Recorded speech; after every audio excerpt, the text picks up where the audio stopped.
ये आपका आज का संपादकीय पाठ है और संपादकीय पाठ आपको प्रीलिम्स में, मुख्य परीक्षा में और इंटरव्यू में हर जगह मदद पहुंचाते हैं। चाहे फिर आप लोग सिविल सर्विस एग्जाम की तैयारी कर रहे हो या फिर आप लोग किसी स्टेट पीसीएस एग्जाम की तैयारी कर रहे हो, और यहाँ से एक सामान्य जानकारी भी आप लोगों को मिलती है। अब देखिए, भारतीय जनता पार्टी 400 पार का नारा दे रही थी और उसे 240 सीटें आई, तो स्थानीय कारकों ने बिगाड़ा भाजपा का खेल। प्रत्याशियों के चयन और सोशल इंजीनियरिंग के मोर्चे पर मिली मास ने भाजपा की सीटों की संख्या घटाने का काम किया है। अब किस कारण से जीती, कौन जीता, इसके बहुत सारे कारण हैं और लंबे समय तक ये बहस चलती रहेगी। फिर भी आप लोगों को पढ़ना है ये आर्टिकल, तो मैं इसे टेलीग्राम पर इसकी पीडीएफ डाल देता हूं, तो वहां जाकर आप लोग डाउनलोड कर सकते हैं और इसे पढ़ सकते हैं। और भारतीय जनता पार्टी की बात करें तो आप सभी जानते हैं 1980 में इसकी स्थापना हुई थी। अटल बिहारी वाजपेयी इसके पहले राष्ट्रीय अध्यक्ष थे और तीसरी बार प्रधानमंत्री के रूप में मोदी जी शपथ लेने जा रहे हैं। गठबंधन सरकार की चुनौतियां, ये जरूर आप लोग पढ़िएगा। और गठबंधन सरकार की अपनी मजबूरियां भी होती हैं, वो मजबूरियां भी आपको याद रखना चाहिए, इससे क्वेश्चंस पूछ लेता है। तो देश में केंद्रीय स्तर पर एक बार फिर गठबंधन सरकार की शुरुआत हुई है, क्योंकि 2014 और 2019 में दोनों बार पूर्ण बहुमत की सरकार मिली थी। किसे? भारतीय जनता पार्टी को अपनी दम पर बहुमत मिला था। चुनाव में जब कोई भी पार्टी पूर्ण बहुमत प्राप्त नहीं कर पाती है तो गठबंधन के माध्यम से सरकार बनाने का एक मजबूरी बन जाती है। गुजरात और फिर केंद्र सरकार में लगभग 2.5 दशक तक बहुमत वाली सरकार की अगुवाई करने के बाद नरेंद्र मोदी प्रधानमंत्री के रूप में अपने तीसरे कार्यकाल में पहली बार एक गठबंधन सरकार का नेतृत्व करने जा रहे हैं। और नई सरकार में टीडीपी के मुखिया चंद्रबाबू नायडू और जदयू प्रमुख तथा बिहार के मुख्यमंत्री नीतीश कुमार का महत्वपूर्ण भूमिका होगी। और मोदी को इस दौरान लोकसभा में प्रतिनिधित्व करने वाले अपने अन्य सहयोगी दलों के साथ समन्वय बनाए रखना होगा, उनसे मिलजुल कर काम करना होगा और ऐसे में देखना होगा कि उनके नेतृत्व में नई सरकार किस प्रकार के शासन मॉडल को अपनाती है। भाजपा की योजना प्रचंड बहुमत के साथ सरकार बनाकर देश में समान नागरिक संहिता लागू करने और सभी प्रकार के चुनाव एक साथ कराने की गठबंधन सरकार के होने यह देखना रोचक होगा कि भाजपा इन एजेंडे पर कैसे आगे बढ़ती है। और देखिए, अगर गठबंधन की सरकारें रही होती, बीजेपी को अपनी दम पर बहुमत ना मिलता तो 370 ना हटा पाती बीजेपी, ये बात जान लीजिए। और देखिए, नागरिकता संशोधन कानून भी पारित ना कर पाती, क्योंकि आप सभी जानते हैं कि गठबंधन की अपनी मजबूरियां रहती हैं और नीतीश कुमार की कुछ विचारधारा अलग ही है, चंद्रबाबू नायडू की विचारधारा अलग ही है। वो आप देखिए मुस्लिम आरक्षण के पक्षधर है, ये भी आप जानते हैं। और नीतीश कुमार ने देखिए सहयोग देने से पहले ही कह दिया कि जो अग्निवीर योजना आई हुई है उस पर आप देखिए पुनर्विचार की जरूरत है। वो कह रहे हैं कि बिहार को विशेष राज्य के दर्जे की जरूरत है। वो कह रहे हैं कि वो कह रहे हैं यूसीसी पर सभी की सहमति होनी चाहिए। और वो एक देश एक चुनाव पर भी बहुत सारी बहस की बात कर रहे हैं। देखेंगे क्या होता है। वैसे तो देश में 1967 से गठबंधन की राजनीति शुरू हुई थी। तब से क्षेत्रवाद के उदय के साथ भारत में गठबंधन आधारित राजनीति में काफी परिवर्तन आया और गठबंधन सरकार का देश की व्यवस्था पर सकारात्मक और नकारात्मक दोनों प्रकार के प्रभाव पड़ सकते हैं। गठबंधन की राजनीति के अपने फायदे भी हैं और नुकसान भी है। और इसके सकारात्मक पहलू को देखें, इन्हें नोट कर लीजिए आप लोग। गठबंधन सरकार में एक दल की मंत्रिपरिषद के बजाय कई दलों को मिलाकर मंत्रिपरिषद का गठन होता है और जब कई दलों के सदस्यों को मंत्रिपरिषद में शामिल किया जाता है तो इससे अधिक योग्य लोगों की टीम बनती है और इससे आप देखते हैं कि इससे सभी दलों के वरिष्ठ सदस्यों की योग्यता का लाभ देश को मिलता है। और गठबंधन में शामिल दलों की संख्या जितनी अधिक होती है, सरकार को उतना ही अधिक जन समर्थन प्राप्त होता है और इससे सरकार की स्वीकार्यता भी बढ़ती है। और गठबंधन की राजनीति से अतिवादी दृष्टिकोण से भी बचा जा सकता है। एक दल की सरकार जनता पर अपने दृष्टिकोण को थोपने का प्रयास कर सकती है और जबकि गठबंधन में कोई भी दल अकेले अपनी नीतियों और सिद्धांतों को थोप नहीं सकता है। अब आप देखिए, गठबंधन की सरकार होती तो 3 कृषि कानून जो आए हुए थे, किसानों ने लंबे समय तक आंदोलन भी किया था, बाद में वापस भी लेने पड़े, तो वो ना लागू हो पाते, वो कानून ना बन पाते, उन पर बहस बहुत लंबी होती। और अगर आप देखिए बहस होकर अगर लागू होते तो इतना हाय होवा भी ना होता, क्योंकि अन्य दल विरोध कर सकते हैं। गठबंधन राजनीति का एक लाभ यह भी है कि एक राजनीतिक दल अकेले सत्तारूढ़ दल का उतना प्रभावकारी प्रतिरोध नहीं कर सकता जितना कि कई दलों का गठबंधन कर सकता है। जैसे साबरक की सरकार थी तब राजग ने प्रभावशाली ढंग से उसका प्रतिरोध किया था। वर्तमान में राजग की सरकार बनने जा रही है। अब INDI नामक गठबंधन उसकी मनमानी को प्रभावी ढंग से रोक सकता है। गठबंधन सरकार की मंत्रिपरिषद को प्राय एक न्यूनतम साझा कार्यक्रम के अनुसार काम करना होता है। वह मनमाने तरीके से कार्य नहीं कर सकती। प्रधानमंत्री को भी कोई फैसला लेते समय गठबंधन के सभी दलों की नीतियों और सिद्धांतों का ध्यान रखना पड़ता है। अब देखिए, कोई भी फैसला लेना होगा तो नीतीश बाबू को कॉल करना होगा, तेजस्वी बाबू को उसे चंद्रबाबू नायडू को फोन करना होगा कि भैया हम ऐसा फैसला ले रहे हैं, एक कानून पास करवाना है, आपकी सहमति है या नहीं सहमति है। पहले तो आप देखते हैं कि बहुमत था तो कोई भी निर्णय ले लीजिए, क्या परेशानी है। यह ठीक है कि गठबंधन सरकार में विभिन्न पार्टियां मिलकर सरकार चलाती हैं और हर फैसले से पहले सबकी राय ली जाती है ताकि किसी एक पार्टी का वर्चस्व ना हो, लेकिन अक्सर ऐसा होता नहीं है। गठबंधन सरकार में जब मंत्रालयों का बंटवारा होता है तो अधिक सीटों वाली पार्टी महत्वपूर्ण मंत्रालयों की मांग करती है और सत्ता की मजबूरी में बड़ी पार्टी इसे स्वीकार भी लेती है। अगले 5 साल तक समर्थन देने वाली पार्टी पर मंत्रालय में मनमानी करने और बड़ी पार्टी विरोध नहीं कर पाती है, क्योंकि ऐसा करने पर उससे द्वारा समर्थन वापस लेने का डर रहता है। इस कारण कई बार सरकार कठिन और महत्वपूर्ण फैसले नहीं ले पाती है। ये नुकसान है गठबंधन के। जब सरकार महत्वपूर्ण फैसले नहीं लेती और केवल सत्ता में बने रहने की कोशिश करती है तो गठबंधन की राजनीति से उसकी स्थिति कमजोर आप देखते हैं कि पड़ जाती है और ऐसी सरकार देश विदेश से जुड़े मामलों में दृढ़ निर्णय लेने में असमर्थ रहती है। और गठबंधन में विभिन्न विचारधाराओं और सिद्धांतों वाले दल शामिल होते हैं जो कई बार राष्ट्र के बजाय अपने से साधने वाली नीतियां बनाने की मांग करते हैं। और आप देखिए, इससे सरकार स्पष्ट नीति निर्धारित नहीं कर पाती और इसका प्रभाव उसके कार्यों पर पड़ता है। गठबंधन सरकार में स्थिरता की भी कमी होती है। देखा जाता है कि छोटे दल गठबंधन सरकार पर अपने हितों की पूर्ति के लिए दबाव बनाते रहते हैं और क्षेत्रीय दल अक्सर राष्ट्रीय हितों के बजाय क्षेत्रीय हितों को प्राथमिकता देते हैं और जिससे देश के हितों को हानि पहुंचती है। प्रधानमंत्री को अक्सर सहयोगी दलों के दबाव में काम करना पड़ता है। कई बार तो आप देखिए उन्हें विदेशी समझौतों और संधियों में भी उनकी सलाह लेनी पड़ती है और इससे आप देखिए वैश्विक मामलों में देश की स्थिति कमजोर हो जाती है। अब चूंकि गठबंधन सरकार के मंत्री अपने दल के नेतृत्व के निर्देशों का पालन करते हैं, इस कारण कई अवसरों पर PM आर्नेडे की स्थिति में रहते हैं। गठबंधन शासन में सरकार के विभिन्न मंत्रालयों और विभागों में समन्वय की भी कमी देखी जाती है और गठबंधन छोटे दलों के उदय को भी प्रोत्साहित करता है जो स्थायी सरकार के गठन में एक बाधा है। गठबंधन सरकार का संचालन मोदी के लिए चुनौती है और साथ ही चंद्रबाबू नायडू और नीतीश कुमार के साथ काम करना भी बड़ी चुनौती है। ये दोनों नेता अनुभवी हैं और अपनी बातें मनवाने में सक्षम भी हैं और जिससे मोदी को दबाव की राजनीति का सामना करना पड़ सकता है। नरेंद्र मोदी और अमित शाह की राजनीतिक प्रगति इसी पर निर्भर करेगी कि वे इस दबाव के बीच कैसे आगे बढ़े और उनके तीसरे कार्यकाल की सफलता भी इसी पर निर्भर करेगी। लेखक राजनीतिक विश्लेषक हैं और डॉक्टर जगदीप सिंह, इनके द्वारा लिखा गया यह आर्टिकल। आगे देखिए क्या क्या होता है, क्योंकि नीतीश कुमार अपनी मांगे मनवाने के लिए तैयार होने लगे और नीतीश कुमार का कोई भरोसा भी नहीं है। हो सकता है दोनों का भरोसा नहीं है, वो अगर उन्हें कहीं से और लालच अच्छा मिल जाए तो वो वहां भी शामिल हो जाएंगे।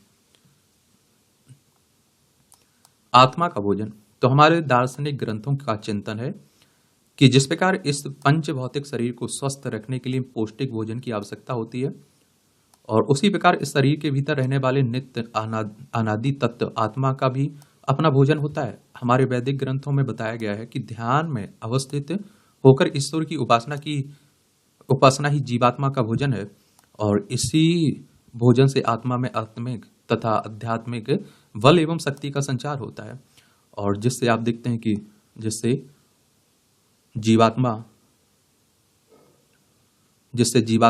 सत्य चित्त और आनंद के गुणों से परिपूर्ण होकर ईश्वर के आनंद की अनुभूति करने की क्षमता प्राप्त करता है। और हमारे ऋषियों ने ध्यान को ईश्वर से जोड़ने का परम आप देखते हैं कि साधन माना है और एकाग्रचित्त ध्यान के माध्यम से की गई ईश्वर की उपासना से आत्मा को अलौकिक एवं दिव्य आनंद रूपी भोजन की प्राप्ति होती है। मनुष्य संसार में आकर इस भौतिक शरीर को प्राप्त करके केवल इसी की सजावट एवं संवर्धन में लगा रहता है और नाना प्रकार के व्यंजनों से शरीर को तृप्त करने में लगा रहता है, परंतु इस शरीर के भीतर विद्यमान आत्म तत्व के भोजन से वह सदैव अनभिज्ञ भी रहता है।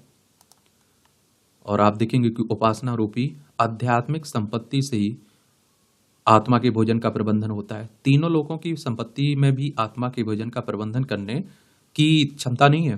वैदिक ग्रंथों का स्वाध्याय करके ध्यान एवं उपासना के पंथ पर अग्रसर होकर ही हम इस आत्मा को आनंद से परिपूर्ण तृप्ति प्रदान कर सकते हैं। ज्ञान के माध्यम से ईश्वर के आनंद की अनुभूति ही जीवात्मा का वास्तविक भोजन है, और इसी द्रव्य भोजन से आत्मा के अंदर आध्यात्मिक एवं साधना के पथ पर ले जाने वाली विभूतियों का उदय होता है। और शरीर के भोजन के साथ आत्मा के भोजन का भी प्रबंधन करना चाहिए। बिना इससे दिव्य भोजन के आत्मा निर्मल, असक्त और ज्ञानहीन होकर ईश्वर के सानिध्य से सदैव वंचित ही रहता है। अच्छा कॉलम, इंटरेस्टिंग कॉलम रहता है, देख लिया करिएगा, पढ़ लिया करिएगा।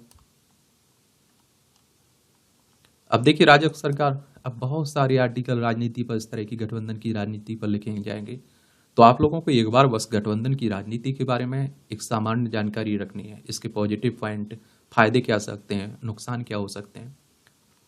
राष्ट्रीय जनतांत्रिक गठबंधन यानी राजद यानी कि एनडीए संसदीय दल का नेता चुने जाने के बाद प्रधानमंत्री नरेंद्र मोदी ने भाजपा और सहयोगी दलों के नेताओं और नवनिर्वाचित सांसदों को संबोधित करते हुए इस गठबंधन को जिस तरह सहज स्वाभाविक राजनीतिक समूह बताया, उससे यह स्पष्ट होता है कि वह गठबंधन सरकार चलाने की तैयारी करने के साथ ही देश को यह संदेश भी दे रहे हैं कि ऐसा करते हुए कहीं कोई समस्या आने वाली नहीं है। चूंकि अतीत की गठबंधन सरकारों का नेतृत्व करने वाले दलों के मुकाबले इस बार भाजपा के पास अधिक संख्या बल है, और इसीलिए यह उम्मीद की जाती है कि गठबंधन सरकार का संचालन करने का अनुभव न होने के बावजूद प्रधानमंत्री मोदी को अपने तीसरे कार्यकाल को आगे बढ़ाने में किसी बाधा का सामना नहीं करना पड़ेगा। और यह उम्मीद इसलिए भी की जाती है कि क्योंकि पहले मुख्यमंत्री और फिर प्रधानमंत्री के रूप में उनके पास सत्ता के संचालन का व्यापक अनुभव भी है। उनके पास गठबंधन सरकार चलाने का अनुभव भले ही ना हो, लेकिन उनके राजनीतिक अनुभव का कोई सानी नहीं है। यह उल्लेखनीय है कि वह तमाम चुनौतियों के बावजूद बड़े और कड़े फैसले लेने में सक्षम है।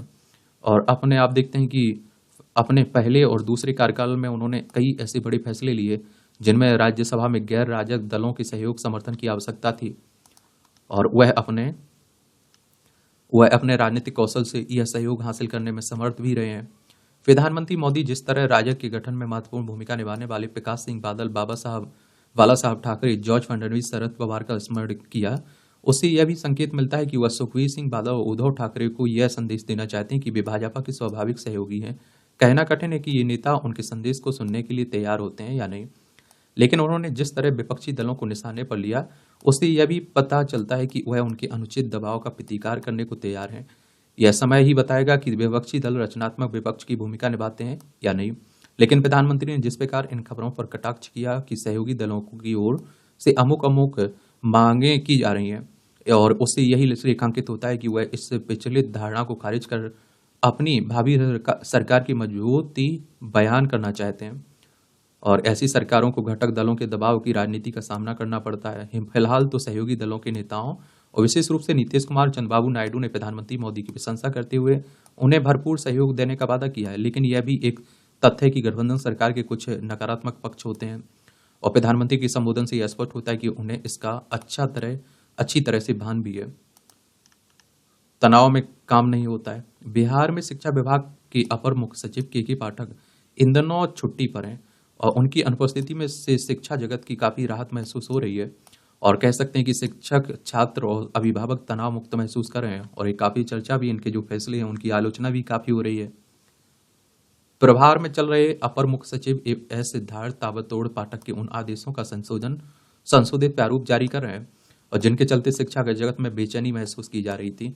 और हम यह नहीं कह सकते हैं कि के पाठक के सभी आदेश तनाव देने वाले थे।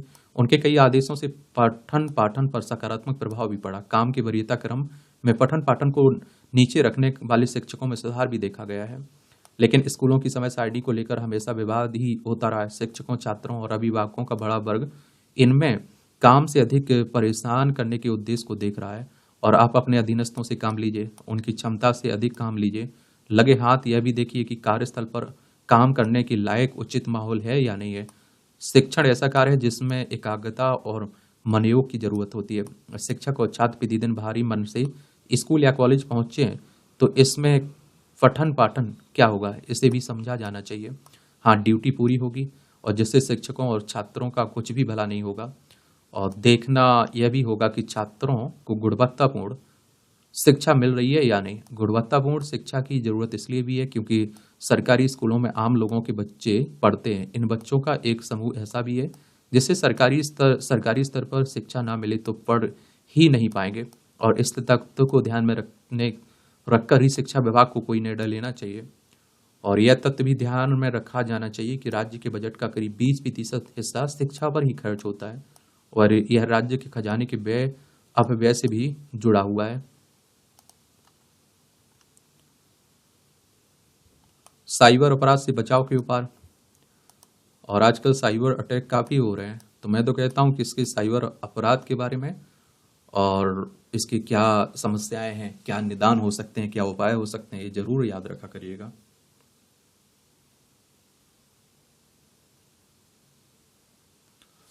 सबसे पहले तो आप लोग यही कहोगे कि साइबर अपराध होता क्या है। साइबर अपराध एक आपराधिक गतिविधि है जो या तो कंप्यूटर नेटवर्क या नेटवर्क डिवाइस को लक्षित करती है या उसका उपयोग करती है। अधिकांश साइबर अपराध साइबर अपराधियों या फिर हैकरों द्वारा किया जाता है जो इनका पैसा कमाना उद्देश्य रहता है। पैसा वसूलना भी कह सकते हैं आप लोग। बीते दिनों मध्य प्रदेश की सीधी में वॉइस चेंजर ऐप, आवाज बदलने वाले ऐप के माध्यम से महिला प्रिंसिपल की आवाज में छात्राओं को बुलाकर उनके साथ लूट और दुष्कर्म जैसे घिनौने अपराध को अंजाम दिया गया। मुख्य आरोपी को गिरफ्तार कर लिया गया और ऐसी 7 और घटनाओं को अंजाम दे चुका था। मुख्यमंत्री मोहन यादव ने इस मामले को गंभीरता से लेते हुए इसकी जांच के लिए विशेष जांच दल SIT का गठन करने का आदेश भी दिया है।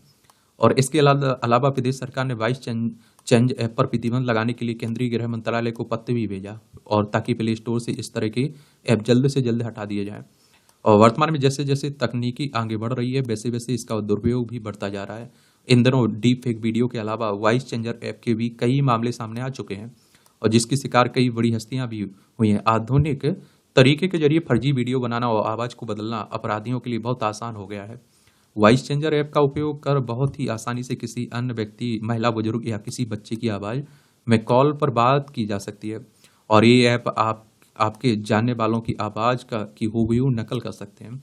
हालांकि जागरूकता और थोड़ी सी सावधानी रखकर इस तरह की घटनाओं से बचा जा सकता है। अपराधी पहले आपके बारे में जानकारी एकत्रित करेगा कि आपके रिश्तेदार या किसी परिचित की आवाज में आपकी कॉल करके किस स्थान पर बुलाकर अपराध कर सकता है।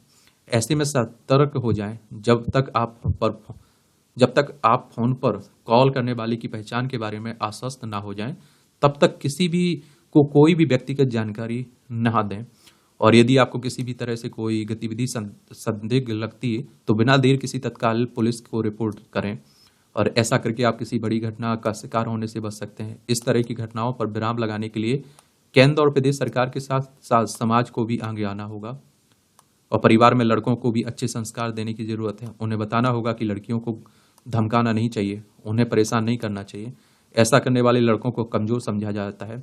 ऐसे लड़के समाज में तरक्की नहीं कर सकते हैं, ना ही कोई उनका सम्मान करता है। अध्यापकों को भी उन्हें बेहतर इंसान बनाने की ओर अग्रसर करना चाहिए।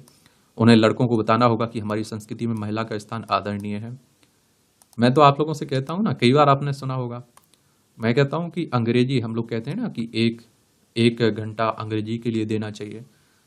स्कूलों में भी इस तरह की एक पीरियड चलता है अंग्रेजी के लिए, हिंदी के लिए, इस सब्जेक्ट के लिए, उस सब्जेक्ट के लिए।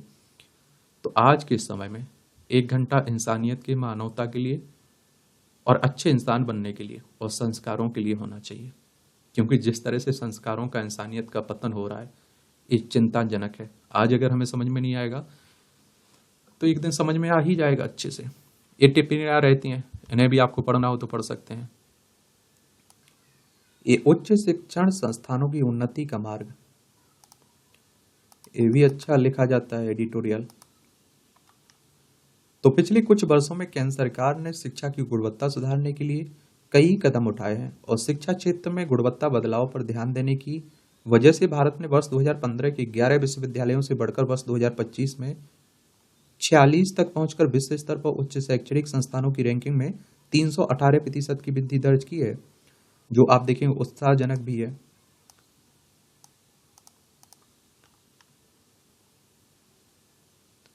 और अच्छी बात यह है कि भारत सरकार देश के उच्च शिक्षण संस्थानों की वर्ल्ड रैंकिंग में सुधार को लेकर ठोस इरादे भी दिखा चुकी है और किसी भी देश की उच्च शिक्षा की तस्वीर यह बताती है कि वहाँ की सरकार की प्राथमिकता में शिक्षा की जगह क्या है और वह इससे कितना सरोकार रखती है।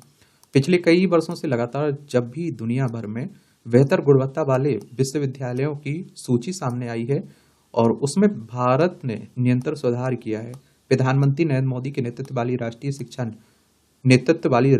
नीति NEP 2020 जैसी दूरदर्शी नीतियों से भी रैंकिंग सुधारने में मदद मिली है।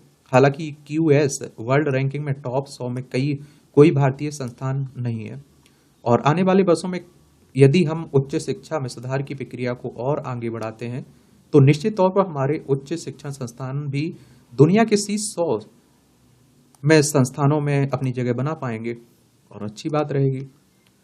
और शिक्षा तो आप देखिए हर किसी की आधारभूत जरूरत है और मेरा तो ऐसा मानना है कि शिक्षा बिल्कुल फ्री होनी चाहिए, चाहे वो गरीब हो अमीर हो, सबकी शिक्षा तक पहुंच होना चाहिए आसानी से।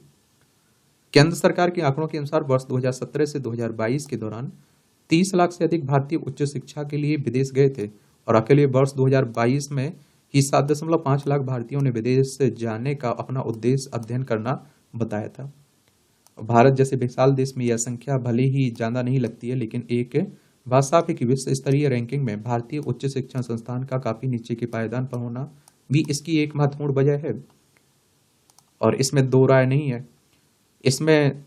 नहीं है कि आजादी के 75 वर्षों में हमारे देश में उच्च शिक्षा के क्षेत्र में संख्यात्मक दृष्टि से काफी तरक्की हुई है, लेकिन बात गुणात्मक दृष्टि की करते हैं तो इस दिशा में काफी काम करने की जरूरत महसूस होती है।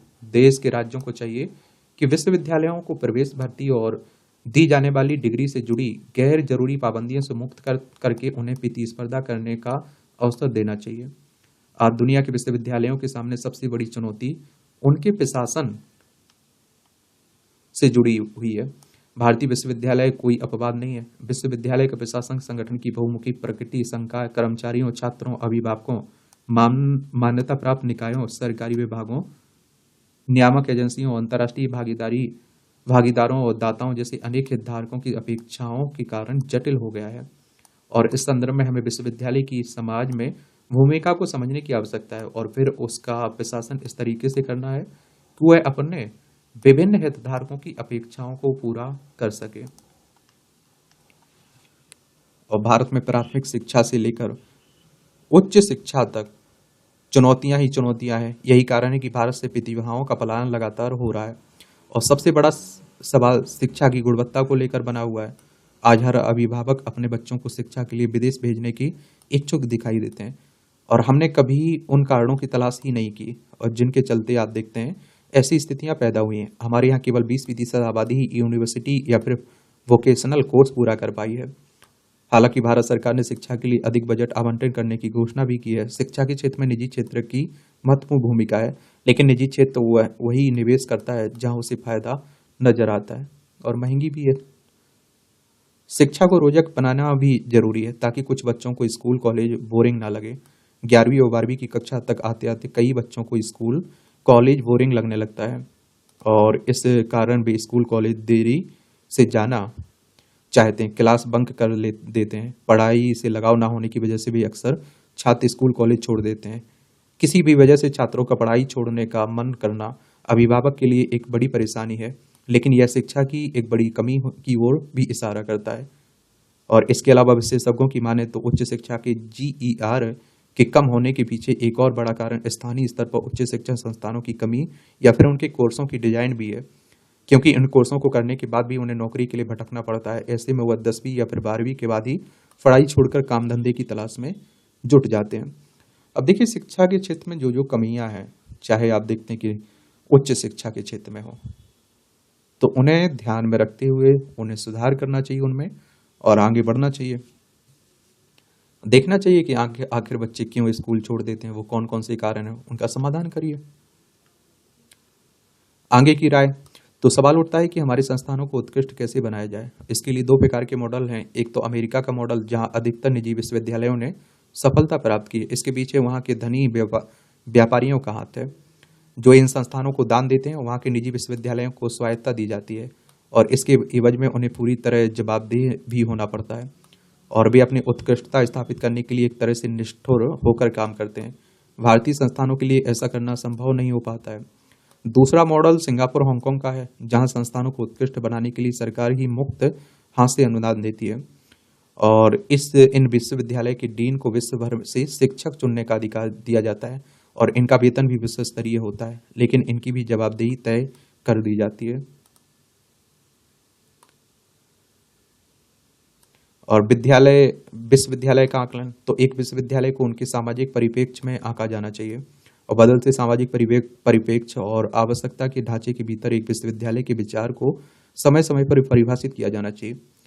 और इसके अलावा विश्वविद्यालयों के लिए समाज में उनकी भूमिका और प्रभाव को फिर से परिभाषित किया जाना चाहिए। सभी प्रकार के विश्वविद्यालयों को उनके निर्धारित वित्तीयमान समाज में योगदान के लिए अधिक विधिबद्ध बनाए जाने की आवश्यकता है और इस हेतु शिक्षण और अनुसंधान में उत्कृष्टता को बढ़ावा देने, अनुकूल नियामक तंत्र बनाने और विश्वविद्यालयों को आर्थिक रूप से मजबूत करने की जरूरत है। और मैं कहता हूं कि शिक्षकों पर भी ध्यान देना चाहिए, उनके प्रशिक्षण पर भी ध्यान देना चाहिए। उनमें आप देखिए कर्तव्य बोध हो, कर्तव्य निभाने की एक तरह से क्षमता हो और वो अपने कर्तव्य के प्रति जागरूक भी हो। क्योंकि इस शिक्षकों का हाल देखिए, शोध और अनुसंधान को मिले व्यापक प्रोत्साहन। तो देश में शोध संस्कृति को प्रोत्साहित करने के लिए विश्वविद्यालय अनुदान आयोग कई कदम उठा रहा है और इसी कड़ी में पीएचडी में प्रवेश के लिए नई शिक्षा नीति के अनुसार नियमावली जारी करते हुए यूजीसी ने कहा कि शोध में रुचि रखने वाले छात्र अपने 4 साल के स्नातक डिग्री कार्यक्रम पूरा होने के बाद बिना पोस्ट ग्रेजुएशन किए पीएचडी कर सकते हैं। और यह कदम सराहनीय और स्वागत योग्य है, क्योंकि इससे देश भर में पीएचडी कार्यक्रमों को बढ़ावा मिलने के साथ हमारे देश में शोध संस्कृति विकसित होने की भी उम्मीद जगी है। और आप देखेंगे कि सरकार ने देश में शोध व अनुसंधान को सुदृढ़ बनाने के लिए एक राष्ट्रीय अनुसंधान फाउंडेशन का गठन करने का प्रस्ताव भी किया है और इस स्थापना से शिक्षा जगत को मंत्रालयों और उद्योगों के साथ संयुक्त किया जा सकेगा तथा स्थानीय आवश्यकताओं के लिए प्रासंगिक अनुसंधान के लिए रकम उपलब्ध कराई जा सकेगी। और एनआरएफ को लेकर शोध क्षेत्र में एक शीर्षक संरचना के रूप में कार्य करने की आशा की जा रही है और यह वास्तव में स्वायत्त ही रहे तो यह एक बड़ा बदलाव होगा। भारत के उपेक्षित विश्वविद्यालयों और कॉलेजों के शोधकर्ताओं को एनआरएफ जैसी नई फंडिंग एजेंसी मिल रही है और पिछले वर्षों में शोध के प्रति रुझान बढ़ने का एक कारण यह भी है कि इस बीच भारत सरकार द्वारा नई शोध वृत्तियां फेलोशिप शुरू की गई हैं तथा यूजीसी की जूनियर रिसर्च फेलोशिप और सीनियर रिसर्च फेलोशिप को भी बढ़ाया गया है।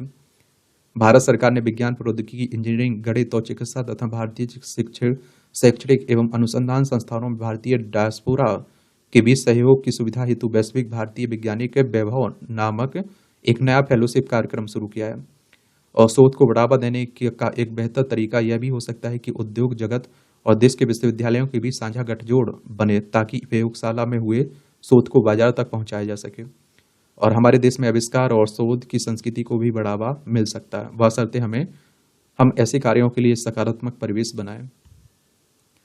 भारत में उच्च शिक्षा हासिल करने वाले छात्रों में महज 1% छात्र ही शोध करते हैं। अखिल भारतीय उच्चतर शिक्षा सर्वेक्षण के अनुसार देश भर में हर वर्ष लगभग 7,000 शोधार्थी ही विज्ञान विषयों में पीएचडी करते हैं और इनमें से अधिकतर शोधार्थियों की पीएचडी थीसिस से उस विषय में कोई नवाचारी फुट का समावेश नहीं होता है तथा शोध सतही होते हैं और जिससे आप देखते हैं कि शोधार्थियों के शोध अध्ययन से समाज तथा राष्ट्र को एक कोई खास लाभ नहीं मिल पाता और न ही अंतर्राष्ट्रीय पहचान मिल पाती है। और कुछ चुनिंदा क्षेत्रों में उपलब्धियों को छोड़ दें तो वैश्विक संदर्भ में भारत के विज्ञान और प्रौद्योगिकी विकास तथा अनुसंधान की स्थिति धरातल पर उतनी मजबूत नहीं है जितनी भारत जैसे बड़े देश की होनी चाहिए। और ऐसे में कुछ तत्वों पर गौर करना जरूरी है, जैसे वैज्ञानिक प्रतिद्वंद्विता के नजरिए से विश्व में भारत कहाँ है। लिहाजा विज्ञान व प्रौद्योगिकी क्षेत्र में शिक्षकों की संख्या बढ़ाई जाए ताकि विश्वविद्यालयों में शिक्षकों के अभाव जैसे समस्या को दूर किया जा सके। आपके क्या विचार हैं? अपने विचार भी आप लोग बता दिया करिएगा। ये बाल अवस्था का दोहन काल खरी खरी तंज कसा जा रहा है। ये चुनावी बातें हो रही हैं, पढ़ना हो तो पढ़ सकते हैं। और इस तरह से आप देखेंगे कि आज के जो दैनिक जागरण का संपादकीय पार्ट है उसकी ये कहानी कवर होती है। एक मैंने आपसे कहा ना, जनसत्ता का एडिटोरियल बड़ा अच्छा लगता है, संपादकीय पार्ट। गेहूं आयात से आफत में किसान। आप लोगों ने ये तो पढ़ा ही होगा कि 6 साल बाद हमें गेहूं का आयात करना पड़ रहा है, यानी कि हमें खरीदने की नौबत आ गई है। आयात का मतलब होता है हम कुछ खरीद रहे हैं, निर्यात का मतलब होता है कुछ बेच रहे हैं। तो खाद्यान्न उत्पादन में कीर्तिमान दर्ज करने के बावजूद सरकार ने गेहूं को शुल्क मुक्त आयात करने का फैसला किया है। 6 साल बाद सरकार घटते भंडार और बढ़ती घरेलू कीमतों का सामना करने के लिए गेहूं का फिर से आयात शुरू करने को तैयार है। और लगातार 3 वर्षों तक प्रतिकूल मौसम के कारण औसत से कम उत्पादन होने के चलते लिए गए इस निर्णय ने राष्ट्रीय बहस को जन्म दे दिया है। और कुछ लोग इसे खाद्य सुरक्षा के लिए आवश्यक कदम मानते हैं। दूसरी ओर किसान संगठन और अन्य किसान हितधारक इसे आटा मिल मालिकों व्यापारियों के दबाव में लिया गया निर्णय बता रहे हैं और इसके घरेलू किसानों पर गंभीर परिणाम हो सकते हैं, क्योंकि बाहर से आप देखिए सस्ता गेहूं आएगा तो यहाँ के किसानों पर तो फर्क पड़ेगा ही, नॉर्मल सी बात है। कृषि एवं किसान कल्याण मंत्रालय द्वारा 2021-22 के लिए जारी किए गए आंकड़ों के मुताबिक देश में 31 करोड़ 60 लाख टन खाद्यान्न उत्पादन हुआ है और खाद्यान्न उत्पादन लगातार नया कीर्तिमान बना रहा है। आजादी के बाद 1950-51 में देश में खाद्यान्न का कुल उत्पादन 5.1 करोड़ टन था। जब आप लोग आंसर राइटिंग कर रहे हैं, निबंध लिख रहे हैं, तो ये आंकड़े जरूर बताया करिएगा। जो बढ़ते बढ़ते 2012-13 में आप देखिए 25.5 करोड़ टन हो गया। मतलब यह है कि खाद्यान्न उत्पादन के मामले में भी बीते 10 वर्षों में करीब 5.6 करोड़ टन का इजाफा हुआ है। और 1960 के दशक में हरित क्रांति के बाद गेहूं और चावल के उत्पादन में जबरदस्त वृद्धि हुई और 2015-16 तक देश के कुल खाद्यान्न उत्पादन में गेहूं और चावल की हिस्सेदारी 78% हो गई। मगर हाल के वर्षों में भारत के गेहूं उत्पादन में उल्लेखनीय गिरावट देखी गई। 2021-22 में 11.05 करोड़ टन की अधिकतम फसल हुई थी, लेकिन 2022-23 में भीषण गर्मी ने पैदावार को काफी प्रभावित किया है और इसका असर इतना गंभीर रहा कि सरकार को घरेलू जरूरतों को प्राथमिकता देते हुए मई 2022 में गेहूं के निर्यात पर प्रतिबंध लगाने के लिए मजबूर होना पड़ा और इस वर्ष 11.2 करोड़ टन की शुरुआती भविष्यवाणियों के बावजूद अब 6.25% कम होने की उम्मीद है और जिससे पहले से ही कम हो रहे सरकारी भंडार पर और दबाव पड़ने की संभावना है। और हम लोग, पता है आपको, गेहूं उत्पादन में दूसरे नंबर पर हैं, फिर भी आप देखिए हमें खरीदना पड़ रहा है दूसरे देशों से। और जो जलवायु परिवर्तन है, तापमान है, इसका प्रभाव हर किसी पर भी पड़ रहा है, खेती किसानी पर भी पड़ रहा है, उत्पादन क्षमता घट भी रही है और आप लोग किसान होंगे तो आप लोग समझ सकते होंगे। उत्पादन में गिरावट और आपूर्ति में कमी के कारण घरेलू गेहूं की कीमतों में थोड़ी बहुत बढ़त हुई है। जो सरकार द्वारा निर्धारित न्यूनतम समर्थन मूल्य 2275 रुपये प्रति क्विंटल के आसपास है। इस वृद्धि का थोड़ा बहुत लाभ उन किसानों को मिलता दिख रहा है जो मुख्य फसल के रूप में गेहूं पर अधिक निर्भर हैं। बढ़ती कीमतों को नियंत्रित करने और भंडार को फिर से भरने के लिए सरकार गेहूं पर 40% आयात शुल्क हटाने पर विचार कर रही है, जिससे निजी व्यापारियों के लिए शायद रूस जैसे प्रमुख निर्यातकों से मामूली मात्रा में आयात करने का रास्ता खुल जाएगा। अब देखिए, व्यापारियों को तो जहां से सस्ता मिलेगा वहां से खरीदेंगे ना। सरकार का यह कदम पहले से ही खराब मौसम और बढ़ती लागत की मार से जूझ रहे किसानों के लिए आत्मघाती प्रतीत होता है। बीज, उर्वरक, बिजली और पानी जैसे कृषि आदानों पर सब्सिडी देने के बावजूद अधिकांश किसान लगातार संकट में है, आत्महत्या आंदोलन कर रहे हैं। और आप देखिए, हमारे देश में आए दिन आप लोग सुनते रहते होंगे कि इतने किसानों ने आत्महत्या की हुई है, इतने किसानों ने आत्महत्या की हुई है। तो हमारे देश के किसानों की स्थिति तो अच्छी नहीं है। कभी बाढ़ उन्हें मार देती है, कभी आप देखिए बरसात नहीं होती, कभी तूफान आ जाता है, कभी सूखा बढ़ जाती है। हालांकि गेहूं आयात के समर्थकों का तर्क है कि खाद्य सुरक्षा को प्राथमिकता देने के लिए यह एक आवश्यक कदम है। 140 करोड़ से अधिक की आबादी वाले भारत की गेहूं उपलब्धता में किसी भी तरह की कमी को बर्दाश्त नहीं कर सकता है। सरकारी भंडार को फिर से भरने से अतिरिक्त भंडारण सुनिश्चित होता है, जिसका उपयोग प्राकृतिक आपदाओं या फिर वैश्विक, आप देखते हैं कि गेहूं बाजार में व्यवधान जैसी अप्रत्याशित परिस्थितियों के मामले में किया जा सकता है। यह दृष्टिकोण स्थिरता को प्राथमिकता देता है और केवल घरेलू उत्पादन पर निर्भर रहने से जुड़े जोखिमों को कम करता है, जो जलवायु परिवर्तन के प्रति तेजी से संवेदनशील होता जा रहा है। और इसके अलावा आयात को घरेलू गेहूं बाजार को शांत करने और उपभोक्ता कीमतों को कम करने के तरीके के रूप में देखा जाता है। यह बढ़ती खाद्य पदार्थ लागतों से जूझ रहे परिवारों को बहुत जरूरी राहत प्रदान कर सकता है। और यह सच है कि आज भारत को खाद्य सुरक्षा की आवश्यकता है, लेकिन यह घरेलू किसानों की कीमत पर नहीं होनी चाहिए। किसानों को उनकी फसल का उचित मूल्य दिलाने और उनकी आजीविका की सुरक्षा करने के लिए ठोस कदम उठाने चाहिए। शून्य शुल्क पर गेहूं आयात करने का सरकार का निर्णय भारतीय किसानों के लिए गंभीर चिंताएं पैदा करता है।